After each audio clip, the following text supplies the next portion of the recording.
어느덧 3월에 들어서면 윤석열 대통령 탄핵을 가정한 조기 대선 움직임이 활발해지고 있습니다. 국회에 출입하는 강영호 기자와 얘기 나눠보겠습니다. 어서 오십시오. 강 기자, 여론조사 결과 이재명 대표하고 민주당한테 아주 유리한 결과가 나왔습니다. 사실 한동안 보수 결집 양상이 두드러졌었는데 다시 격차가 벌어지게 된 겁니다. 네, 앞서 리포트에서 보신 것처럼 이 중도층 민심에 주목할 필요가 있겠습니다. 네. 오늘 발표된 리얼미터의 여론조사 결과를 보시면요. 중도층의 정권 교체론은 정권 연장론의 2배 수준인데 전주와 대비해 격차가 8.8%포인트 늘어난 것을 확인할 수가 있습니다. 윤 대통령 탄핵 심판의 선고가 임박한 가운데 이 탄핵 찬성 여론이 점차 결집하는 것은 물론 여당이 윤 대통령 강성 지지층과 확실히 선을 긋지 못하며 역효과를 불렀다는 분석입니다. 그러니까요. 이번 조사를 놓고 국민의힘이 고심에 빠질 수밖에 없습니다. 그동안은 집토끼 잡기 전략에 집중을 했었잖아요. 네, 근데 국민의힘도 나름의 사정은 있습니다. 이 조기 대선을 생각하면 불가피하다는 건데요. 네. 국민의힘 한 의원은 MBN에 만장일치 인용이 나올 경우 탄핵 반대로 결집한 지지층의 실망감이 우려된다고 전망했습니다.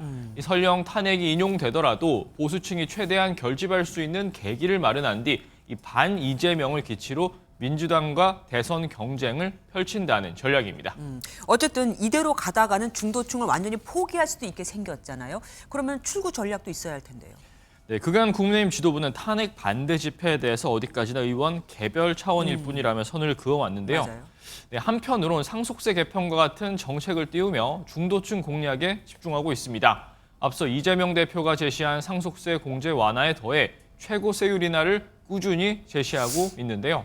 여기에 소상공인의 한정에 100만 원의 바우처를 지급하는 정책을 비롯해 국정협의회를 거부한 민주당을 비판하며 차별화를 꾀하는 모습입니다. 정쟁을 하더라도 국정은 분리하자라고 저희는 거듭거듭 얘기를 드리고 있고요. 투트랙의 노력을 걷어차는 거에 대해서 먼저 사과와 해명부터 요구합니다. 어쨌든 이재명 대표를 보면 여기서는 집토끼, 산토끼 구분 없이 다 잡으려고 하는 것 같습니다. 네, 민주당 우선 중도층 민심은 이미 윤석열을 파면했다고 자평하며 빠른 탄핵 선고를 촉구하고 있는데요. 네. 이 동시에 사안별로 입장을 달리하는 실용주의 전략으로 외연을 확장하는 시도를 하고 있습니다. 최근까지 반도체법 개정안이나 상속세 완화 등을 띄우며 우클릭을 주도하더니 다시 상법 개정안이나 무료 생성형 AI와 같은 좌클릭 행보도 이어가는 모습입니다. 저희 당에서 상법 개정에 대한 또 이번에 본회의에서 처리하겠다는 입장 확고합니다. 대선은 대선대로 가더라도 또 우리 국회가 해야 될 본연의 임무는 본연의 임무대로. 네, 하지만 사안별로 입장을 달리 취하다 보니 여당은 물론 당 내부에서도 색깔을 잃는다는 비판을 피하긴 어려워 보입니다. 지금 말씀하신 당 내부의 비판하면 당연히 비명계를 우리가 생각할 수밖에 없잖아요. 그런데 오늘 발표된 이 대표 지지율만 봐도 이 비명계의 영향력이 그렇게 크게 보이진 않습니다.